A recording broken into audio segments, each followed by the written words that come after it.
అయితే ఈ వీడియోలో నేను చెప్పదలుచుకున్న టాపిక్ చాలామంది కామన్గా చెప్పేది ఏంటి అనంటే పెన్నిస్ సైజు చిన్నగా ఉంది.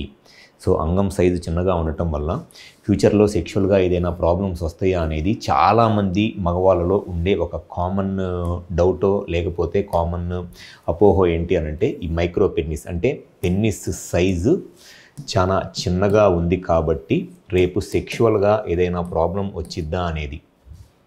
సో ఎప్పుడైనా సరే పెన్నిస్ సైజ్ అనేది సెక్షువల్గా మినిమమ్ అంటే ఎరెక్షన్ వచ్చినప్పుడు penis size minimum 7 to 8 centimetres కన్నా ఎక్కువ ఉంటే ఆల్మోస్ట్ సెక్షువల్గా వాళ్ళకి ఎటువంటి ఇబ్బంది రాదు.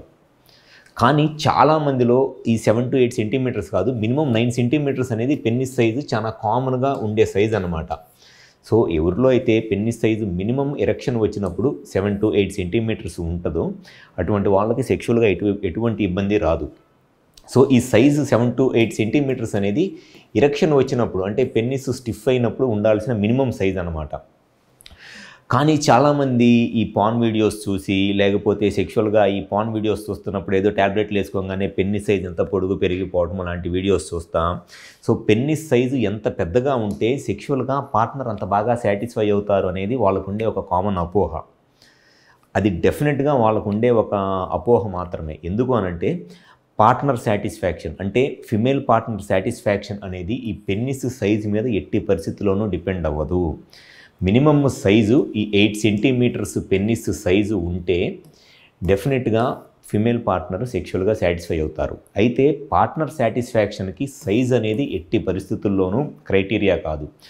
ఫిమేల్స్కి సెక్స్లో సాటిస్ఫాక్షన్ రావడానికి మెయిన్గా కావాల్సింది స్టిఫ్నెస్. పెన్నిస్ ఎంత గట్టిగా ఉంటే పార్ట్నరు సెక్షువల్గా అంత ఎక్కువ సాటిస్ఫై అవుతారు. ఫస్ట్ కావాల్సింది స్టిఫ్నెస్, పెన్నిస్ గట్టిగా ఉండటం కావాలి.